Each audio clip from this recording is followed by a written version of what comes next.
Dans cette vidéo, on va utiliser les équivalences logarithmiques, en fait les trois, qui sont logarithmes d'un produit, d'un quotient et d'une puissance pour réduire la taille d'une expression logarithmique.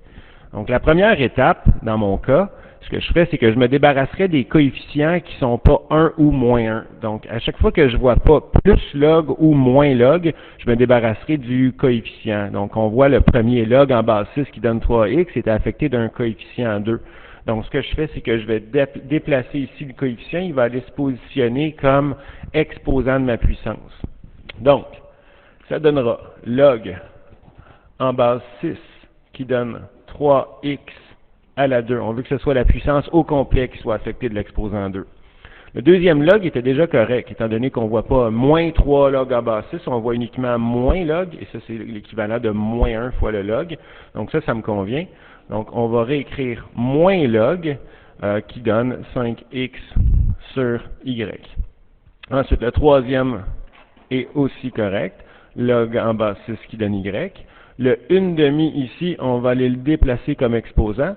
Donc, plus log en base 6 qui donne 3x2 sur 4, affecté maintenant de mon exposant 1/2. Ensuite,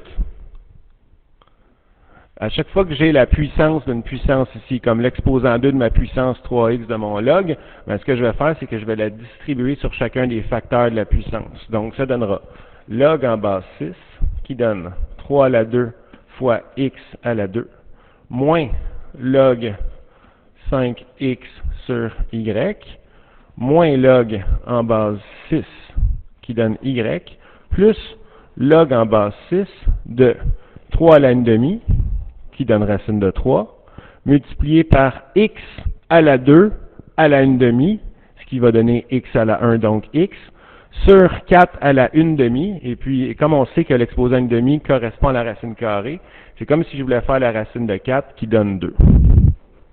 Ensuite, chacun des logs a un coefficient 1 ou moins 1. Donc, ce qu'on peut faire maintenant, c'est d'utiliser les deux premières équivalences qui sont log d'un produit et log d'un quotient. Donc, le premier, ce qu'on a ici, c'est un produit entre 3 à la 2 et x à la 2. Donc, on va écrire log en base 6 de 3 à la 2, plus log en base 6 de x à la 2. Pour ce qui est du deuxième, on a moins log en base 6, pardon, j'avais oublié d'écrire la base ici, là, autant là que là.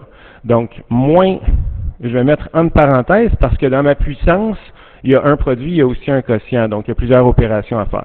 Donc, je vais mettre le moins en évidence. Ça me donnera un log en base 6 de 5, qui était multiplié avec le x, donc plus log en base 6 de x. Et comme le y qui était divisé, ben en fait, ici, on fera moins log en base 6 qui donne y. Bon, je suis rendu au troisième log qui était moins log en base 6 qui donne y. Je vais l'inscrire tel quel. Je ferme ma parenthèse devant. Là. Moins log en base 6 qui donne y. Et puis, il me reste le dernier. Donc, plus log en base 6 qui donnait la racine de 3, plus log en base 6 qui donnait x, étant donné que ce qu'on avait ici, c'était un produit. C'est pour ça que j'additionne mon log. Et comme le 2 ici était à la position du diviseur, dans le quotient racine de 3 fois x sur 2, bon, on va le soustraire. Moins log en base 6 qui donne 2. Bon, une fois que ça c'est fait, que j'ai seulement des plus ou moins 1 comme log, et puis que tous mes produits et mes quotients sont réalisés, ou écrit sous forme équivalente, ben, ce qu'on peut faire, comme tous mes logs sont en base 6, on va écrire un log en base 6, on va tirer un grand trait pour faire une fraction, et on va aller positionner en haut les logs qui étaient positifs et en bas les logs qui étaient négatifs. Donc le premier, log en base 6 qui donne 3 à la 2 était positif, on va aller mettre notre 3 à la 2 ici. Le deuxième, plus log en base 6 qui donne x2, c'était positif aussi, on va aller le positionner là, et comme les deux étaient additionnés, ben, ça devient le log d'un produit. Comme ça ici. On va distribuer le moins sur les trois logs de la parenthèse qui va changer le signe de chacun d'entre eux. Donc, log en base 6 qui donne 5 devient négatif. On va aller positionner le 5 en bas. Ensuite, mon log en base 6 qui donne x juste ici, il devient négatif aussi. On va aller coller un x sur notre 5. Notre log en base 6 qui donne y ici était négatif. Il va changer de signe, il devient positif. Donc, on va aller positionner un y au-dessus. Et là, on sort de la parenthèse. moins log en bas 6 qui donne y, 1 y en bas. Plus log en bas 6 qui donne racine de 3, positif, on s'en va le mettre en haut. Plus log en bas 6 qui donne x, on va aller se positionner un x ici. Et finalement, moins log en bas 6 qui donne 2, on va aller mettre un 2 en dessous. Bon, qu'est-ce qu'on peut réduire?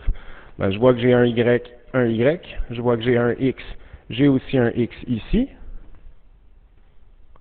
Donc, j'ai log en base 6, et puis là, encore une fois un grand trait, 3 à la 2 fois racine de 3 fois x2. J'ai changé l'ordre ici des facteurs là, par commutativité.